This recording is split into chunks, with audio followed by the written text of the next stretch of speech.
Devotional special में आपका स्वागत है। आज आप सुनेंगे सोमवती अमावस्या की पौराणिक एवं प्रचलित कथा। एक गरीब ब्राह्मण परिवार था। उस परिवार में पति पत्नी के अलावा एक पुत्री भी थी। वह धीरे धीरे बड़ी होने लगी। उस पुत्री में समय और बढ़ती उम्र के साथ साथ सभी स्त्रियोचित गुणों का विकास हो रहा था। वह लड़की सुंदर, संस्कारवान एवं गुणवान, किंतु गरीब होने के कारण उसका विवाह नहीं हो पा रहा था। एक दिन उस ब्राह्मण के घर एक साधु महाराज पधारे। वो उस कन्या की सेवा भाव से काफी प्रसन्न हुए। कन्या को लंबी आयु का आशीर्वाद देते हुए साधु ने कहा, इस कन्या के हथेली में विवाह योग्य रेखा नहीं है। तब ब्राह्मण दंपति ने साधु से उपाय पूछा कि कन्या ऐसा क्या करे कि उसके हाथ में विवाह योग बन जाए। साधु ने कुछ देर विचार करने के बाद अपनी अंतर्दृष्टि से ध्यान करके बताया कि कुछ दूरी पर एक गांव में सोना नाम की धोबिन जाति की एक महिला अपने बेटे और बहू के साथ रहती है, जो बहुत ही आचार विचार और संस्कार संपन्न तथा पतिपरायण है। यदि यह कन्या उसकी सेवा करे और वह महिला इसकी शादी में अपने मांग का सिंदूर लगा दे, उसके बाद इस कन्या का विवाह हो तो इस कन्या का वैधव्य योग मिट सकता है। साधु ने यह भी बताया कि वह महिला कहीं आती जाती नहीं है। यह बात सुनकर ब्राह्मणी ने अपनी बेटी से धोबिन की सेवा करने की बात कही।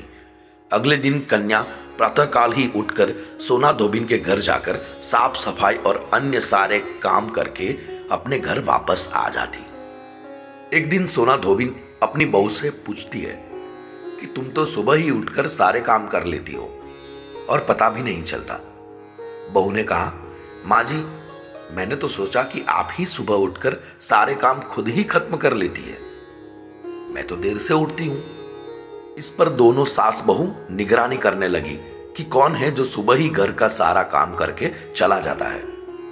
कई दिनों के बाद धोबिन ने देखा कि एक कन्या मुंह अंधेरे में घर में आती है और सारे काम करने के बाद चली जाती है। जब वह जाने लगी तो सोना धोबिन उसके पैरों पर गिर पड़ी। पूछने लगी कि आप कौन हैं और इस तरह छुपकर मेरे घर की चाकरी क्यों करती है। तब कन्या ने साधु द्वारा कही गई सारी बात बताई। सोना धोबिन पति परायण थी, उसमें तेज था। वह तैयार हो गई। सोना धोबिन के पति थोड़ा अस्वस्थ थे। उसने अपनी बहू से अपने लौट आने तक घर पर ही रहने को कहा। सोना धोबिन ने जैसे ही अपनी मांग का सिंदूर उस कन्या की मांग में लगाया, उसका पति मर गया। उसे इस बात का पता चला।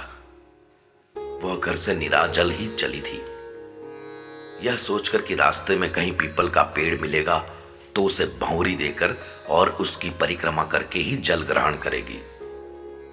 उस दिन सोमवती अमावस्या थी। ब्राह्मण के घर मिले हुए पूरी पकवान की जगह उसने ईंट के टुकड़ों से 108 बार भंवरी देकर 108 बार पीपल के पेड़ की परिक्रमा की और उसके बाद जल ग्रहण किया।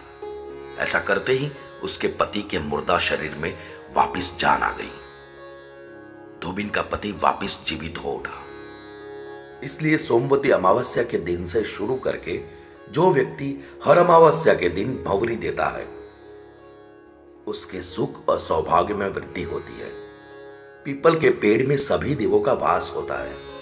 अतः जो व्यक्ति हर अमावस्या को न कर सके, वह सोमवार को पड़ने वाली अमावस्या के दिन 108 वस्तुओं की भंवरी देकर सोना धोबिन और गौरी गणेश का पूजन करता है, उसे अखंड सौभाग्य की प्राप्ति होती है।